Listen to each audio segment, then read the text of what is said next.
We'll get started with what I think is probably the greatest comic book story when it comes to just has all the nuts and bolts of a great story. And it's the origin of Spider-Man. You guys all familiar with the origin of Spider-Man? Yeah? You guys know that one? What's his real name? Peter Parker, right? Is that back there? All right, you can chime in too. Peter Parker becomes Spider-Man, but it's not like an instant flip of the coin and he's Spidey. No, not at all. He is bitten by a radioactive spider on a field trip, right? Welcome to the library.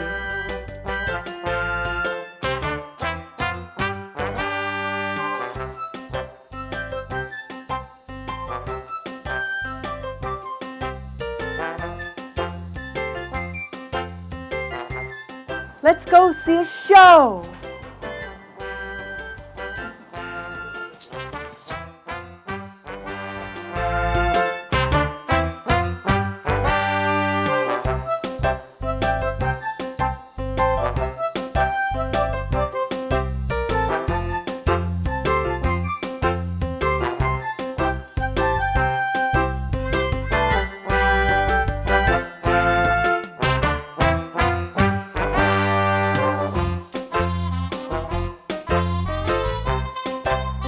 With great power comes great responsibility. Exactly. Is he Spider-Man now?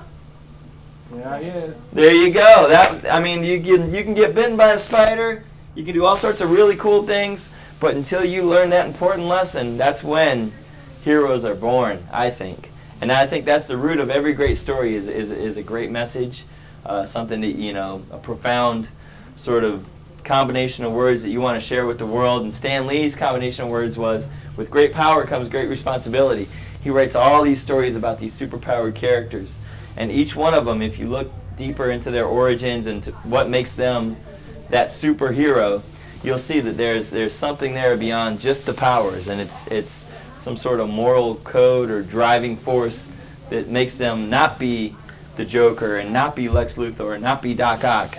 Let's think a little bit about superheroes, okay, and designing superheroes. So Batman, what's he wear on his face? A cape. Cape on his face? A mask. A mask? If you were to ask him in a dark alley, why do you have that logo on your chest? He would tell you because he wants the bad guys to shoot right here. It's bulletproof underneath, and it's a target. And the cape, the reason he wears a big flowing cape is so nobody knows, where his body is, like when he's flying around. It's all like a self-defense. But Robin, you guys know who Robin is, right? He wears a short cape. And I don't know if you guys follow the comic books very much, but the original Robin's name was Dick Grayson, and he grew up, went to college, and decided he was too old to be Robin.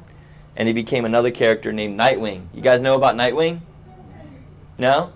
Nightwing is he's like a mix between Batman and Robin, but he lost the cape altogether because he said he hated wearing a cape. And Batman is just a great iconic character, and a lot of the comic book heroes, the superheroes from Marvel and DC and other places, that is our American mythology. England has King Arthur, we have Batman. I'd prefer Batman myself, so that works out. Being here, it's good. And these Batman's over 70 years old. Did you guys know that?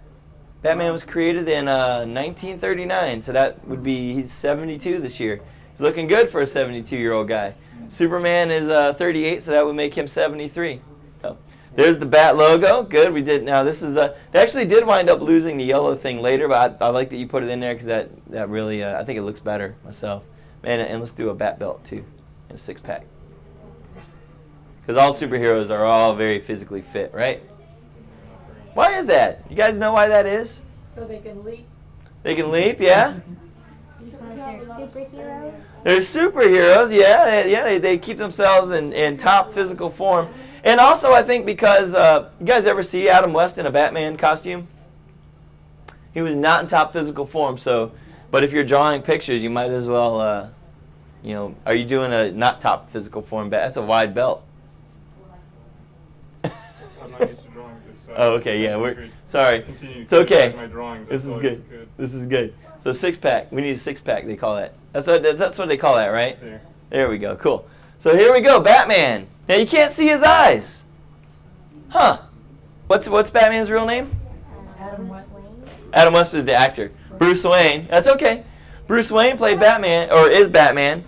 And yeah, I mean, he's a pretty. It's like if Donald Trump was going to be a superhero. Bruce Wayne's a millionaire, so everybody knows who he is. It's always good to disguise yourself, right? Oh, and what is that guy? What's that called, guys? You guys know what that is? They shine it in the night sky. The bat symbol, or bat signal. I'm sorry, bat signal. Yeah, Commissioner Gordon uses that. So we'll start with Flat Stanley here. All right. So that's Flat Stanley. That's his alter ego. What do you think, Flat Stanley? What happens to him that gives him superpowers? Super Stanley. Super Stan. like that. I like it. That's good. Stanley. Super Stan, the man. How does he get his powers? He gets his powers from his tie. Okay, I like that. He's got a magical tie, Chris. Okay. And what are some of the powers he has? The tie can make a force field. Oh, so he can slow down time with his magic tie and then just do whatever he needs to do. This is he wearing a mask? Our superhero version of Flat Stan. Is he? Yeah, we ought to give him a We should give him a mask. Is he wearing a cape? Probably. Want a cape? Okay. cape and a mask. Now the mask, does it cover his whole face, or is it just an eye thing, or is it? Probably like half face. What if instead of a cape, his tie just gets... So did he buy this tie at a store, or? I think that he. Yeah. What were you gonna say? That's exactly what I was thinking. Like, and all he can have is like these sort of flat devices, like paper clips, or maybe sticky pads or whatever. Like, post-it notes. Always try to make sure your characters are original. Nothing you've ever seen before out there, right? Look at that. What else should he have on his utility belt? Cell phone. What was it? Cell phone. A cell phone? Okay. Like a flat cell phone, yes. Like stuff that creates mist so you can't see. Ooh. Can't see you. Like a mister. Yeah. Psh. So people can't see you when you leave. Cool, I like it. What was that? Like a sort of a mister. You know what? Now that you've done these things, I think it would be cool to have one of them on here, huh? And then a cell phone, just like an all-purpose communicator. See, when you're doing comic books, it's like you always try to think, okay, like Batman has a car. If you look at the very first Batman comics, he just drives around in a red car, just like anybody. And if it's Bruce Wayne or if it's Batman, he's driving that same red car. Then they decided about 3 or 4 issues in, they're like, wait a minute, Batman is so cool and so distinguished, he should have a Batmobile. So we'll give him a cell phone, but we're going to call it a flat stand communicator. Okay, it's the same thing as a cell phone, does the same basic thing as your... Wrist communicator. We're even going to put it on his wrist. Every great hero has a great what? Villain. There you go. I'm going to name some. I want to hear some villains. Okay, Captain America. Who's his villain? There you go, yeah. SpiderMan. Green Goblin's the main one, but he's got so many, right? Batman. Right. Superman.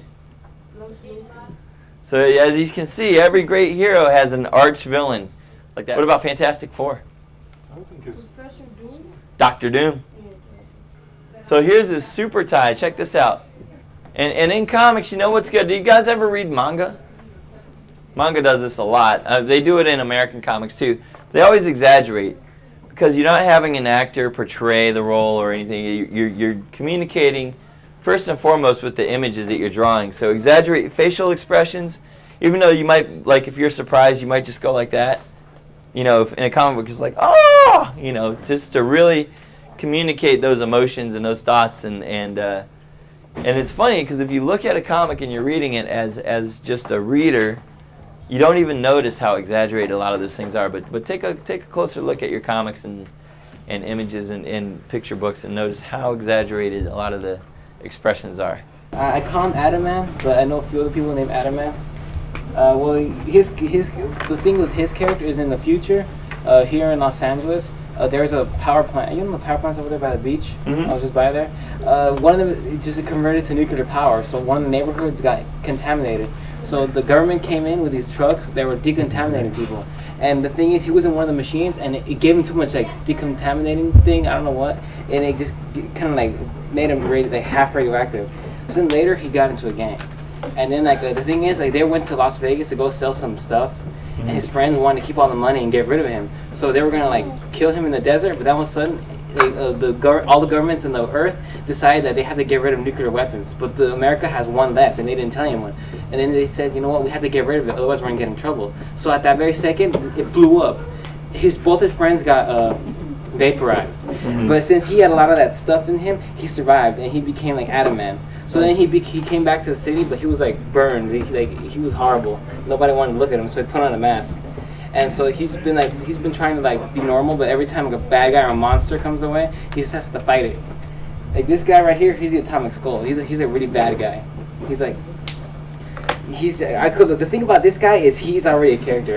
When I was finished designing him, I discovered that in DC Comics, like Batman stuff, they made the same character. Oh, really? But not the same origin. Let's talk about his origin. One day there was a guy, right, who was at the airport, and he had a bomb in his teeth that his friends put in him. He was gonna blow it up because he liked peace, but he noticed that everybody was at war, so he wanted to make a statement. So what happens at the airport was testing this new machine that has super X-rays that can see everything. So he stepped in and it hit him. It gave him so much radiation that whenever he gets mad, like you see, like he glows and you see a skull, and that's why they call him the Atomic Skull. And he just shoots like he gets so mad that he just bursts. Like everybody around him gets burned. Wow, that's great. Hey, high five, man. Wow.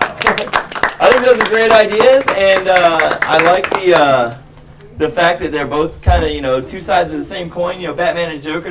Joker's always telling Batman, "You're just like me," and you have these two radioactive-based characters, and that's perfect, man. You don't let that go. Do something with that, and don't worry about the whole DC having a skull character. Everybody's got a skull character. That's a unique take on it. So she's kind of like Big Boy. That's his sister, or is it his ex-girlfriend, or maybe his mom? The girl next door. I like it, because there's a lesson to be learned there. How to deal with rejection. I think that's her character arc. So back to SpiderMan again. We talk about how he learned a lesson through a story. They have what they call a character arc. Okay, so he's a different person at the end of the story than he was at the beginning. And I do think, you have Fat Frannie. She's the jilted, unrequited love to Flat Stan, right? And she just. I think there could be some nutritional lessons here, like not to deal with your depression by eating at let me get a plug here. McDonald's. Okay. Ronald McDonald was here earlier today. Unfortunately, he's not here to hear this lesson. And there's other ways to deal with depression. Maybe jogging, but that's something we'll deal with later. Okay, you got it? No. No, I don't. No. What are her powers? What are her powers? What are Fat Frannie's powers? Very light on her feet. She is, okay, even though she's got That's it. She can stretch her face. super strength, okay. Super strength. And I like the whole wide mouth thing. That's does she eat things other than food? Does she eat like houses? So thighs of thunder, like you hear the storm coming, right? Like this it is makes terrible. a huge boom. The sonic boom. The sonic boom. Sonic boom. Going back to the radioactive guy, her microwave was like there was a deficiency in her microwave, and it was getting too much radiation into the food, and so she's got the energy inside of her already. She cooks the food like with her microwave. And then Flat Stan comes in and tells her not to eat it. She's like, what'd she say to Flat Stan? She says that, you don't like me, and now you're telling me that I can't eat food. You don't like me, now you're telling me I can't eat food, whatever. And then she eats it anyway and becomes Fat Frannie. I like it. And then do they actually fight, or is it like a battle of the minds, or Battles, like they bounce off each other. They bounce off each other. Now how? Sound great. Yeah, well, there you go. Hey, hi, boy. Wow, and she's a beautiful lady. I think what? No, you gotta look inside sometimes.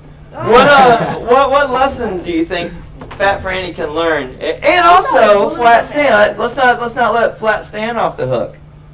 Remember what we said, with great power comes great responsibility. But what What lessons can be applied to this cosmic saga? He should have been nicer than when rejecting. Okay. So really, flat stance?